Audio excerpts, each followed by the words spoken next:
All right. Oh, geez. I had the music blasting in my headphones, but not on the stream. Of course. All right. All right. Well, let's drop that back down. Close that. Hello, hello, hello. Welcome to this, the most spontaneous of streams. So we ran into a paper that I really wanted to ran into a paper that I needed to go through, and so I figured why not just do it on stream. All right.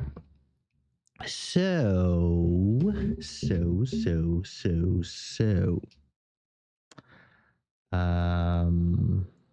Switchy swappy over to here. I'm also going to do this. So we have issue over here. So okay, do this. Okay. So this is a technique that I have been advised to look into. It's been called cross wavelet analysis. So this is a kind of a modification of Fourier transform. Essentially, it's a time-bounded Fourier transform. So, as you may know, right, Fourier transform breaks the signal down into sines and cosines.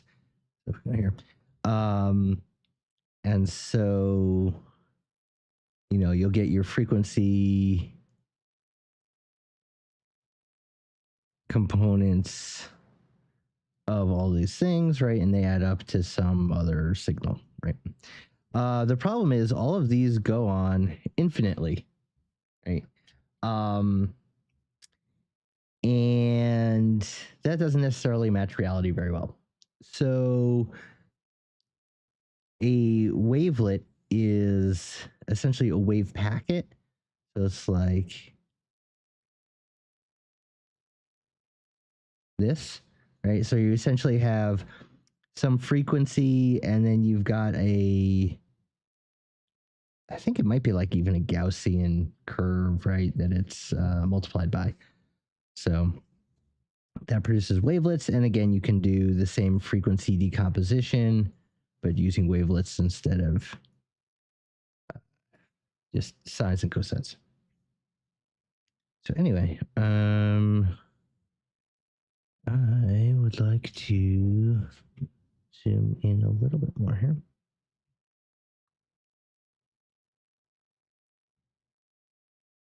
Okay, how's it going there? There we go. Now we're talking. Okay. So time series analysis, fundamental to show climatology on the empirical field, blah, blah, blah, blah, blah. Okay. The straightforward time resolved extension of the Fourier transform is a windowed or sliding Fourier transform. And again, that's what you'd see in a spectrum analyzer. Disadvantage of this method is that the window width and thus the time resolution is constant for all investigated species.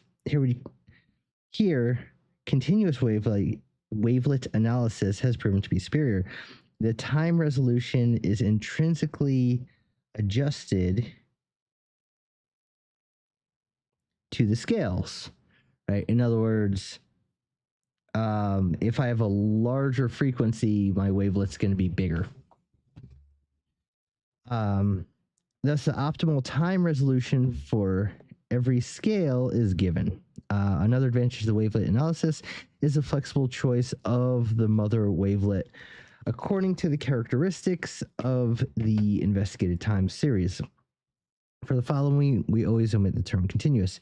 For an introduction to discrete wavelet transformation application, see Kaiser 94 and Percival and Walden 2000. All right. During the last decade, wavelet analysis has been successfully applied in climate science. For example, El Nino, Southern Oscillation data, NAO proximity data, blah, blah, blah. Okay, it's been used for a bunch of things.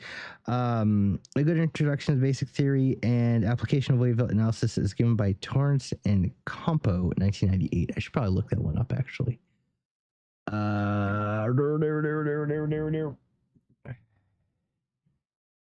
Let's see here. If we go...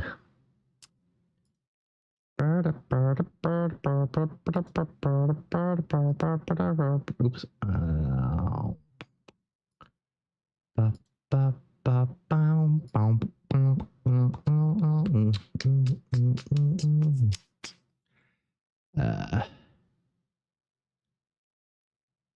Sure. Hello? No. Sorry.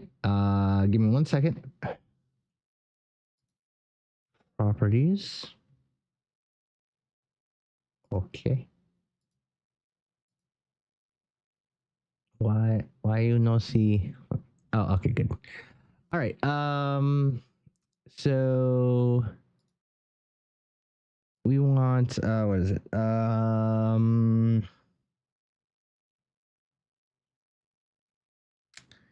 Where'd it go? Torrance, Torrence, and Campo 1998.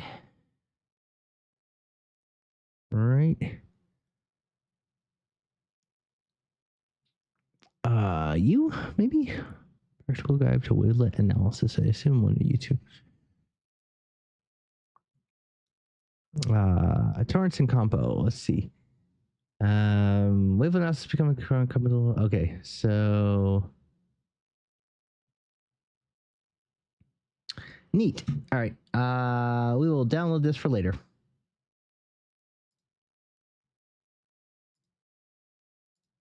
That's good to know. All right. Anyway, back to what we were doing. Okay, where are we? Most important contribution of the latter paper is developing a detailed significance test for the wavelet power spectrum to address the critics that wavelet analysis is rather producing colorful images than reliable results. It does produce colorful images, I'll get that. Where's my... Okay. An important field in time series analysis, especially in climate sciences, is multivariate analysis. When comparing two different variables like temperature or pressure, or when analyzing teleconnections, one needs to bivariate extension of wavelet analysis. This cross-wavelet analysis, which was introduced by Hudgens in 93 and others briefly discussed in terms of Campo 98, has already been applied to numerous problems. Blah. Okay. However, important questions concerning the technique remain open. We will try to contribute to the discussion investigating wavelet cross spectrum and the normalized wavelet coherency for WCO. We develop an easily to be calculated we develop a statistical test for zero coherency. Since the test statistics cannot be easily calculated analytically, we apply Monte Carlo simulations. For at least one of the processes, for the case, at least one of the processes can be modeled by Gaussian white noise. We present an approximative formula that is easy to calculate the critical value for significance at a 95% level. All right. So it's trying to figure out how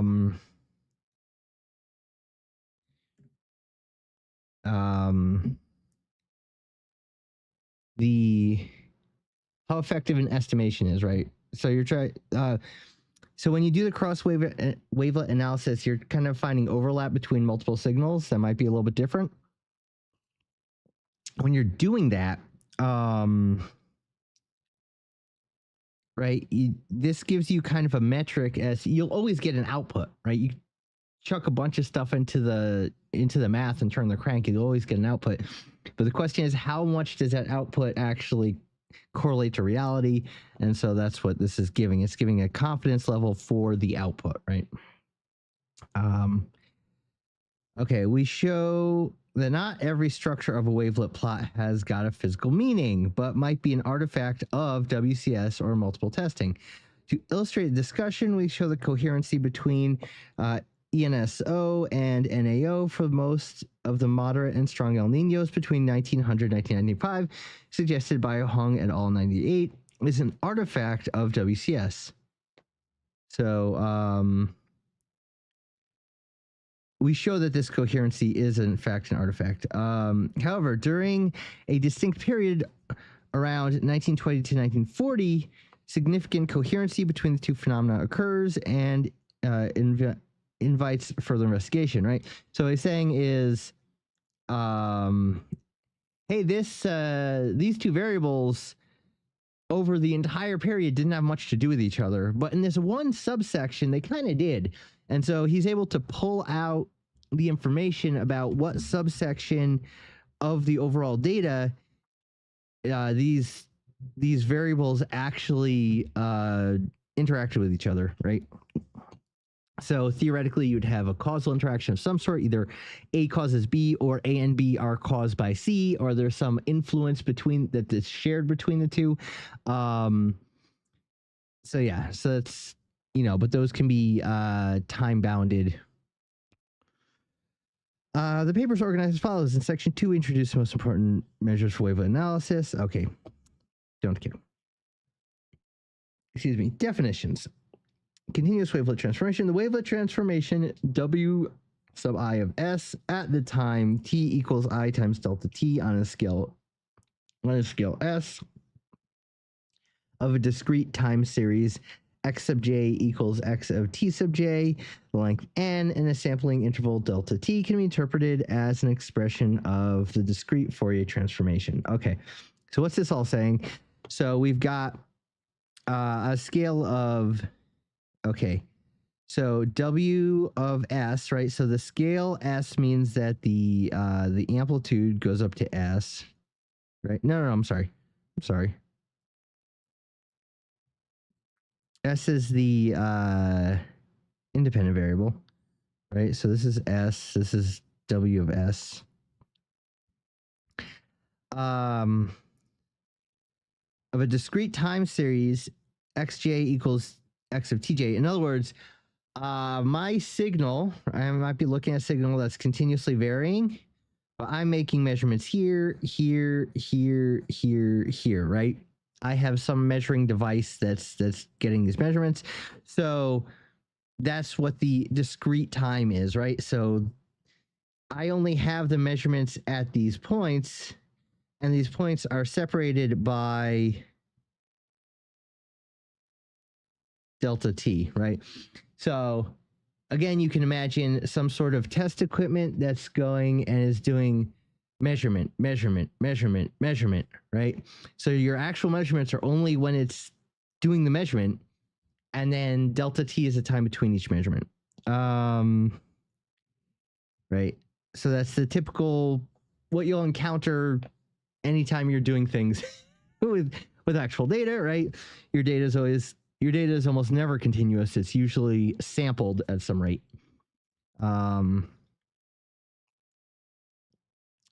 Okay. Can be interpreted as an extension of discrete Fourier transform as defined by this, right? The latter one extracts contributions to the frequency omega. Okay, wavelet transformation replaces the periodic exponential e to the I omega tj with a localized wavelet psi of tj minus ti s, which is located around the time ti and stretched according to the investigated scale S. Thus, the time series can be decomposed scale and time independent, or scale and time dependent. I'm sorry. So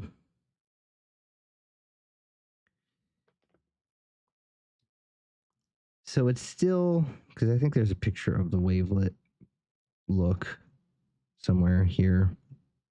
Is there not? I thought there was a picture of the wavelet.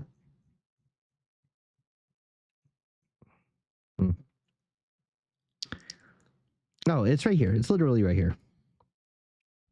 Right. This is a wavelet. This is an example of one.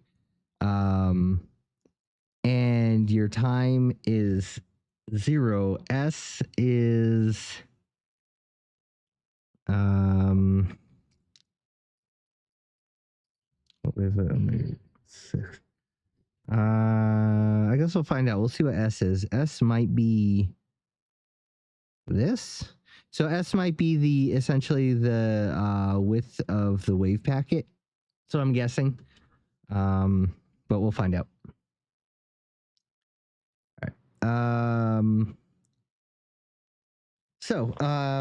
And this is just saying that you take the sum of your points, right? Your X at that time step times whatever this wavelet is, right? And the wavelet is a function of both S and T, right? Yeah. Okay. So, yeah, S and T. If one considers the arbitrary scales between the sampling interval and the length of time series, and the length of time series, one speaks of continuous wavelet transforms. In this case, the wavelets do not span an orthogonal set of basis functions. Hence, neighboring scales and times contain redundant information and are correlated. Okay. So I'm not really going to go into what a complete set. Really into that. What that means is, unlike something like, right, if you look in 3 dimensions, you have Z, X, Y, something like this, right?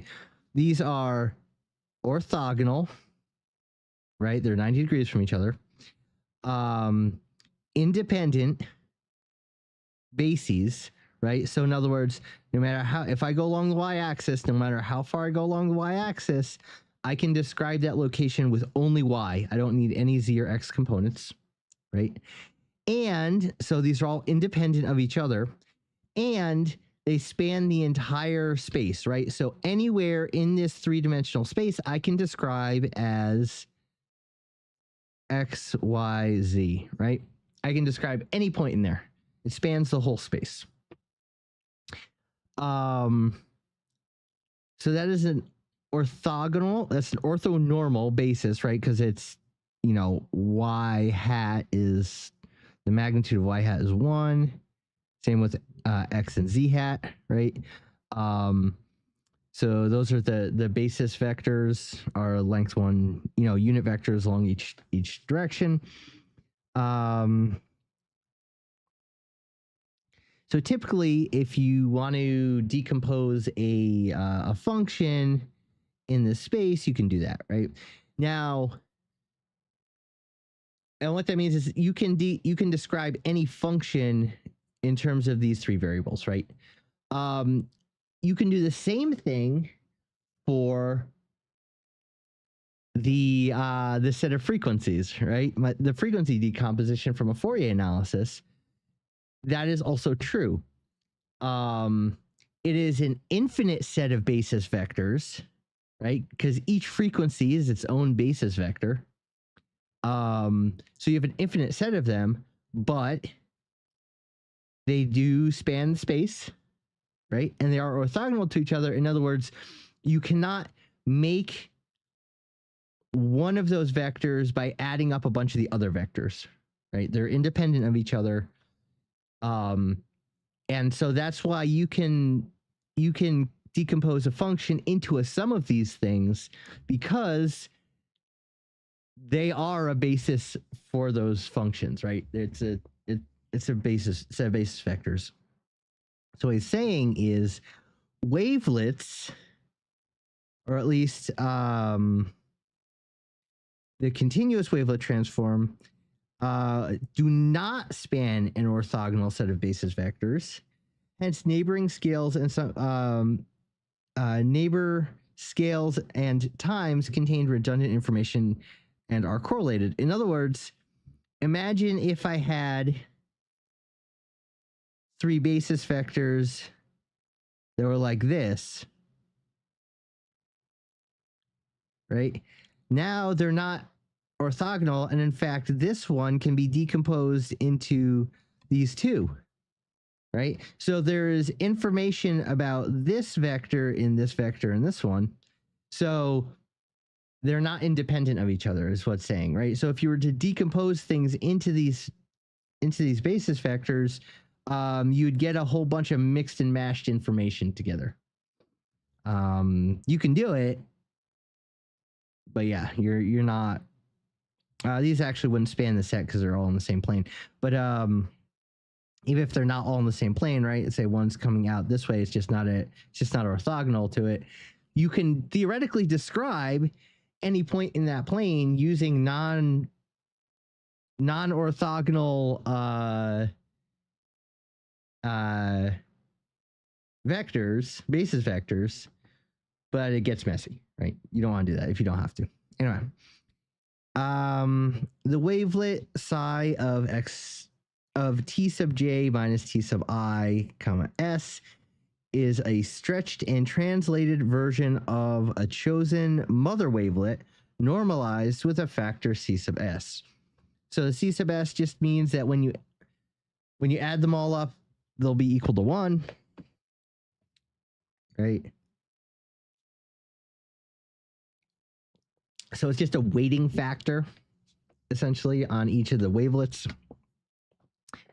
And the wavelets are moved around by the time and the this scale factor, which is the width. I believe it's the width of the wave packet. All right, Morlet wavelet. In the following, we considered a Morlet mother wavelet. Give me 1 second. I just want to check something out. So, oh, that's not gonna help. It's on the other computer. So if we take a look at this. Let's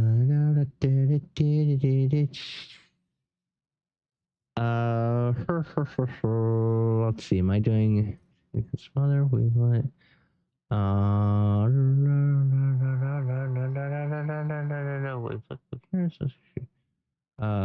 Influence. No, it's for this. Where to go?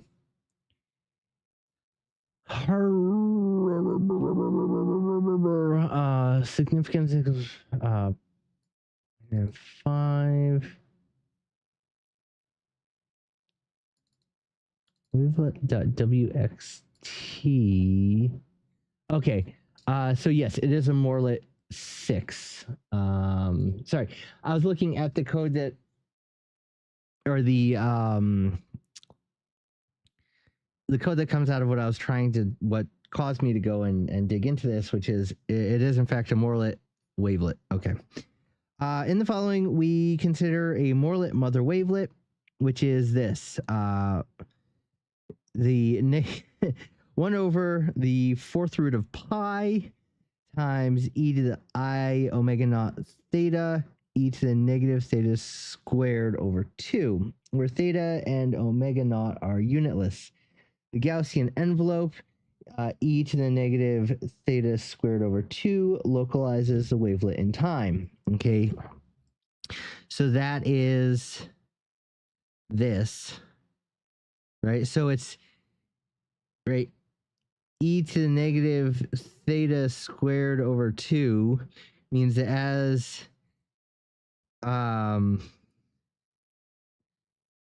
as theta increases, this is going to decrease, right? So that makes sense, right? So you essentially have an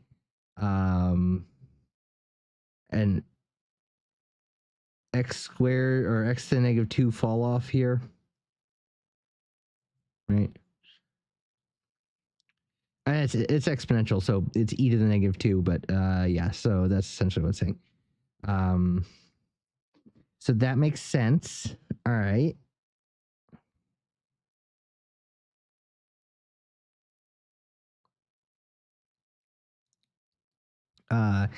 The time scale resolution is adjusted by omega naught. This guy right here. For high values of omega naught, the scale resolution increases, whereas the time resolution decreases, and vice versa. Fourier frequency f and wavelet scale s are not direct reciprocals of each other. Instead, one has to rescale the result of the wavelet analysis with a factor depending on the mother wavelet. Okay, so this is a modified Fourier transform, essentially, right? But in order to go back and forth, there's a scaling factor because it's not exactly a Fourier transform. Okay. Fourier frequency, f and wavelet scale. Okay, so that's what gives you scale, right? Scale is your new variable in the same way you go from t to f when you do a Fourier transform, or from f to t when you do an inverse Fourier transform. You're going from t to s in these wavelets, but these s, remember, is dependent on the width of the wavelet package, right? And that in turn depends on the frequency of what's inside of it, right? So as that frequency increases, s is going to get smaller.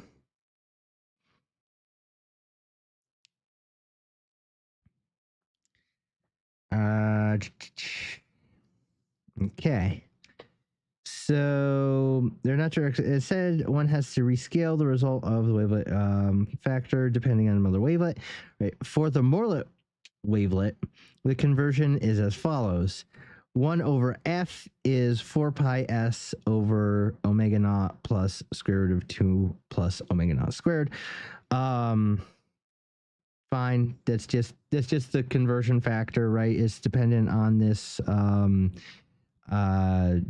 resolution, time scale resolution. No, what was it? Omega naught is defined. I mean, it's there, but it's I think it's just a numerical tune essentially that you can do, right? Yeah. So for omega naught equals 6, s dot f is approximately 1. Okay. For other mother wavelets, refer to Kaiser and Torrance and Caldwell. Sure. Wavelet power spectrum. Okay. Transferring a concept of Fourier analysis, a wavelet power spectrum can be defined as a wavelet transformation of the autocorrelation function. Sorry, one sec.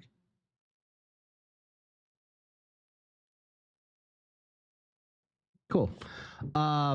So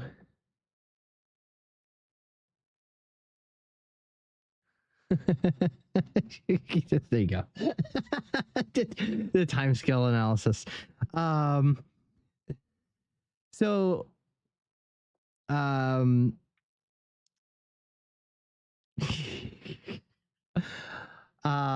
autocorrelation is when you perform a let me see, what is it? It's the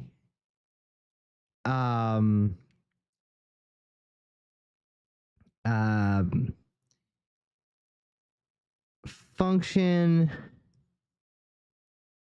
times complex conjugate of the function. No, I'm sorry. It's the I'm sorry. It's not that. It's thank you. It is the Fourier transform of the function times the Fourier transform of the complex conjugate of the function, right? Anyway, following the so this is how you can do the autocorrelation function. Following the Wigner Kitchkin theorem, this can be implemented as follows.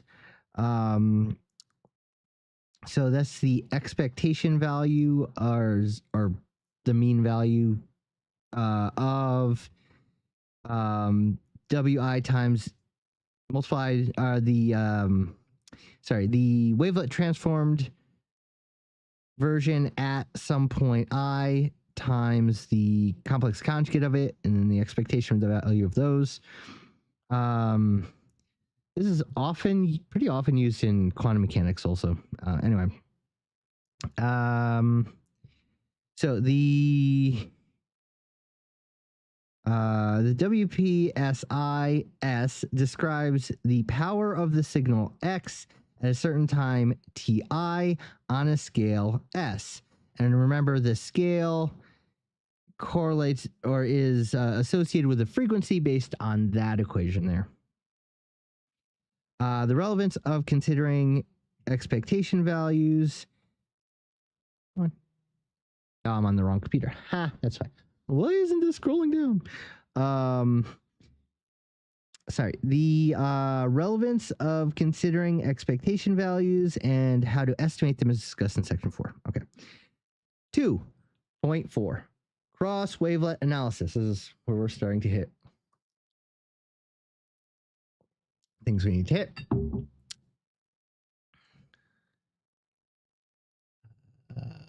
Oh, that's not going to work.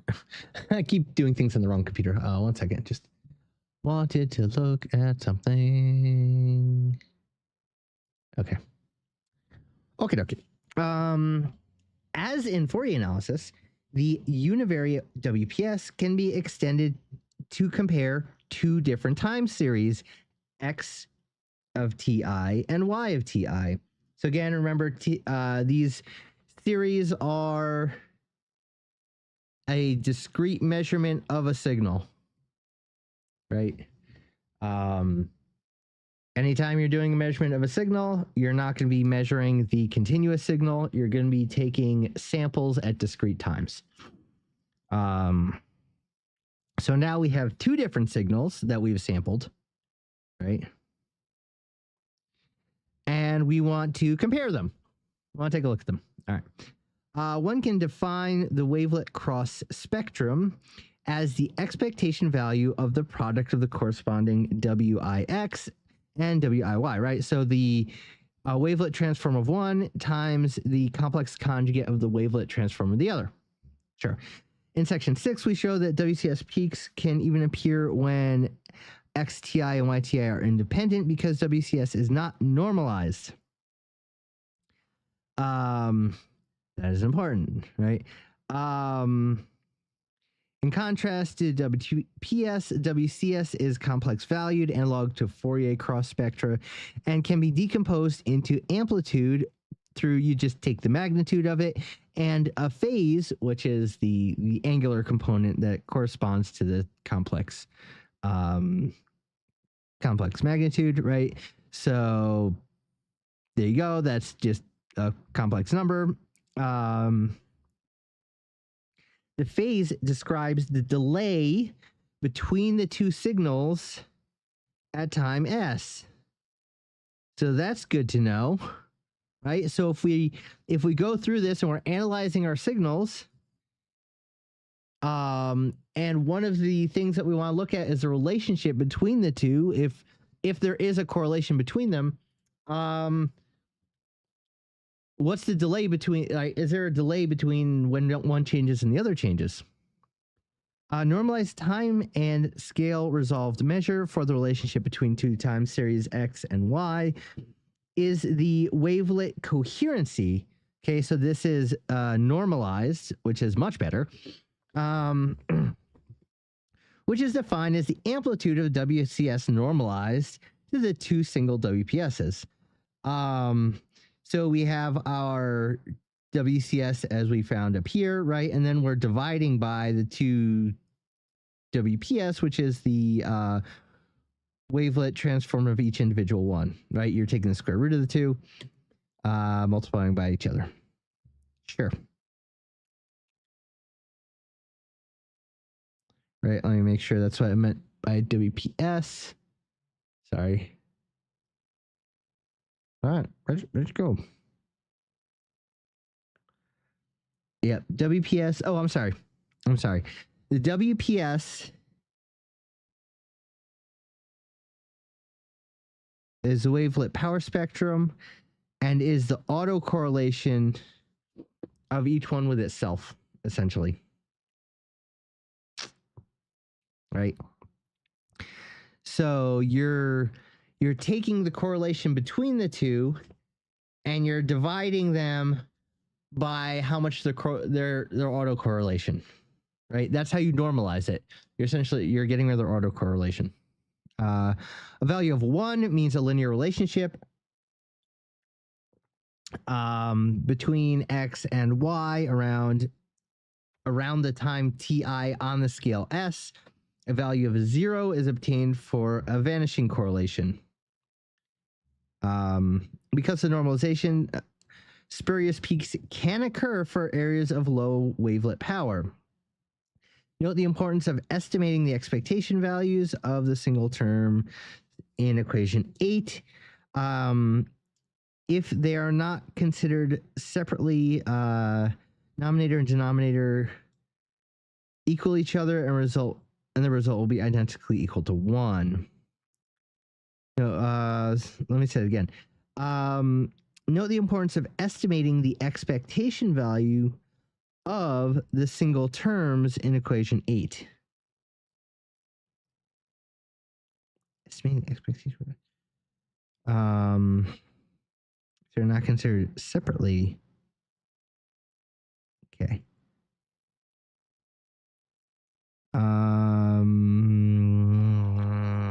Take a look at that later. Okay. If they're not considered separately, denominator, okay. Thus, computing the WCO from observational data has to, one has to smooth the numerator and denominator separately. See section 4.2. All right.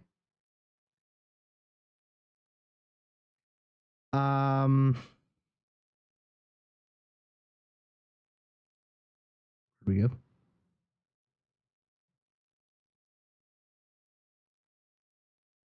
All right. Normalization. In Fourier analysis, any normalization automatically provides the following 2 features. The Gaussian white noise spectrum, by definition, is flat, and the signs of the same amplitude have the same integrated power in the frequency domain. Okay. Wavelet analysis, we meet difficulties to obtain both. For the factor CS in equation 1, Torrance and Campo and Kaiser suggest different normalizations which only preserve one of the mentioned features. Right, one of these two. Torrance suggests CS equals delta T over S to the 1/2, which preserves the flat white noise spectrum, but signs of equal amplitude exhibit different integrated power proportional to their oscillation scale. Okay. This choice equals Kaiser's normalization with a P equals 1/2. Using the normalization of Kaiser with P equals 0, CS equals the square root of delta T. Signs of equal amplitude also exhibit equal integrated power when the scale is plotted logarithmically. On the other hand, the white noise spectrum is no longer flat, but decreases proportionate to 1 over scale. Figure 2 illustrates the dilemma provisional to a 1 over scale. Figure 2 illustrates its dilemma of different notations for time series of Gaussian white noise and a sine function.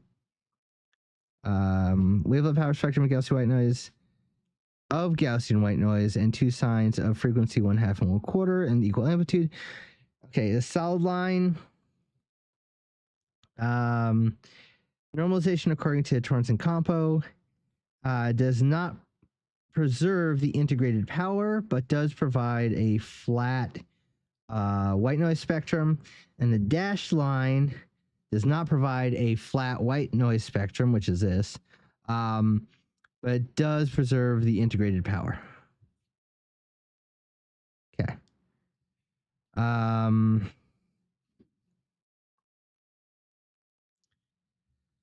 Okay. Okay. Fortunately, the normalization is only relevant for a first inspection by eye. The normalization following equation 9 emphasizes power on high scales and could lead to a misinterpretation. However, when performing a significance test, the significance level already includes the chosen normalization. So it's really that significance level that we want to focus in on. Wavelet analysis of observational records, the inverse problem. In a time series analysis, one aim is to reveal properties of an underlying process from a given observation. This is referred to as the inverse problem, having two consequences. First, since most processes in geosciences are mixing, i.e., loosely spoken processes that lose the knowledge about their actual state as t approaches infinity. So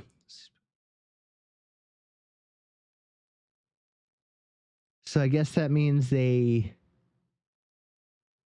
rapidly become independent of their initial state. I think that's what it's saying. And additionally, all measured time series are of finite size, right? You can only measure for a certain amount of time. One will never be able to obtain exact values of, and one will never be able to obtain exact values of true properties. Instead, one has to define a meaningful estimator, which is a function of the observation and, if possible, would yield the exact desired property if the time series was of infinite length. Secondly, in general, it is not a priori clear of the inference of a process property from observational. Let me reread that. Secondly, in general, it is not a priori clear if the inference of a process property from observational data is unambiguous. In other words, let's say I have a bunch of data, right? I've got my data that I found, and I make a model.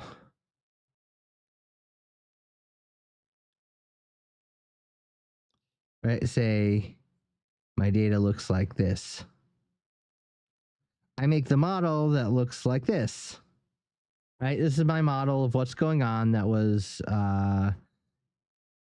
measured here. There's no guarantee that this is the only curve that would fit this data set, right? So that means I can't say with certainty that this is what's really going on when I measure this. That's what it's saying, right? So that's the problem. Estimator for wavelet power.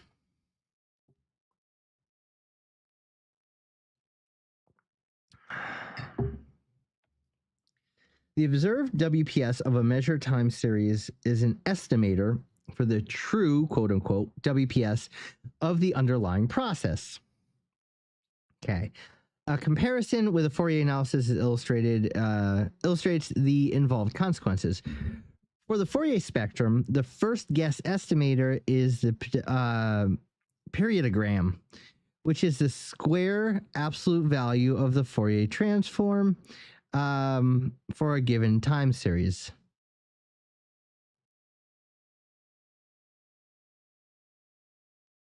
Oops. So that's, I guess, here. Do it this way. F of F squared.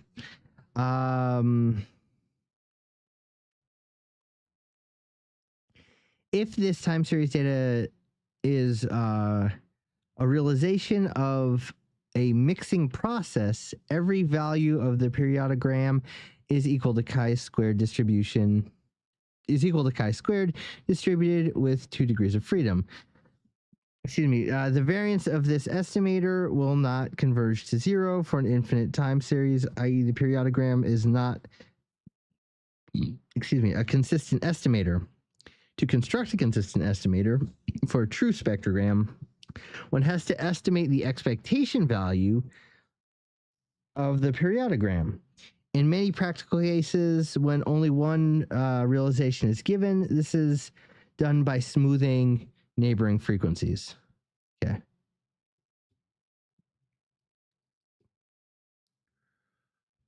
Oh, man. Oh, oh man.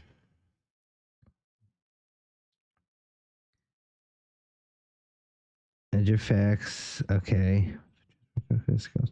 So ultimately what we want is this part is how to interpret these plots. So I'm producing something like these plots, but the interpretation of them is interesting. Okay. So like, smoothing points.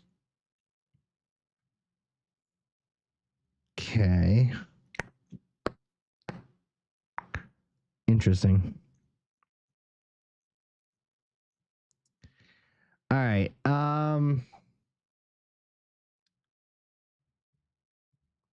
My concentration here on this is starting to break a little. So I'm going to take a break from this and go and do something else. We'll come back to this tomorrow, I think, because I need to keep going through the rest of this. Maybe we'll try and come back a little earlier in the morning when my brain isn't completely melted, which it already has been. I also didn't. I woke up really early, so that didn't help. At any rate, thank you for coming to the spontaneous stream. Like I said, this is just to literally go through this paper. We will go through the rest of it tomorrow, hopefully more in depth, and look at trying to use this paper to compare with the outputs of my code. So that's what we'll do tomorrow. Wednesday, as of right now, is targeted for chapter 3 of The Hobbit. Yeah, and I might take a little break. But we definitely have to get through this because I actually need this analysis technique for some of my work. So anyway, thank you very much for showing up to this random stream of randomness. We will have another one tomorrow. Enjoy your day. We'll see you later.